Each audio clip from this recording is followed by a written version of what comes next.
प्रवर्तक यांच्यामुळे जर हे शासकीय आरोग्य केंद्र चालू आहेत असं म्हटलं तरी वावगं ठरणार नाही। इतक्या चांगल्या पद्धतीने आशांनी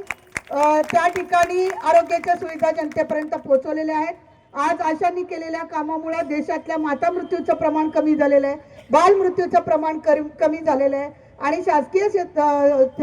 हॉस्पिटलमध्ये जाऊन त्या ठिकाणी गरोदर माता, लहान बालके यांच्या लसीकरणाचं प्रमाण वाढल्यामुळे त्यांच्या आरोग्यामध्ये देखील सुधारणा होते। हेच केवळ गरोदर माता आणि लहान बालके यांच्यापुरतंच आशाचं कार्य मर्यादित नसून वेगवेगळे साथीचे आजार जे येतात त्या आजारामध्ये लोकांना माहिती देणं, त्या आजाराविषयीचे गोळ्या औषधं त्यांच्यापर्यंत पोहोचवणं आणि इतर काही जर त्यांच्या काही आजार असतील त्याची माहिती घेणं, इतक्या महत्त्वाच्या जबाबदाऱ्या देखील आशा आपल्या पार पाडत असतात। वास्तविक कोरोना काळामध्ये आपल्या सगळ्यांना माहिती आहे,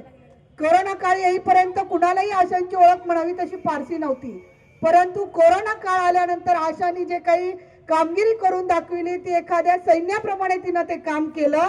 अक्षरशः कुठलेही सुरक्षिततेच्या साधनं त्या आशांना दिलेली नसताना देखील त्या आशांनी अगदी जीवावर बेतून सगळ्या लोकांना कोरोनाच्या काळामध्ये आपलं योगदान दिलं आणि त्या योगदानाच्या भरोशावर आज आशा अख्ख्या जगामध्ये अगदी सन्मानित होऊन गेली, लक्षात घ्या। आणि आशांनी विशेष करून भारतातल्या आशांनी जे काही योगदान दिलं कोरोनाच्या काळामध्ये त्याची दखल राष्ट्रीय आरोग्य संघटनेने घेतली आणि त्यांनी आशाला कोरोना वॉरियर्स म्हणून सन्मान देऊन तिला अख्ख्या जगभरामध्ये प्रसिद्ध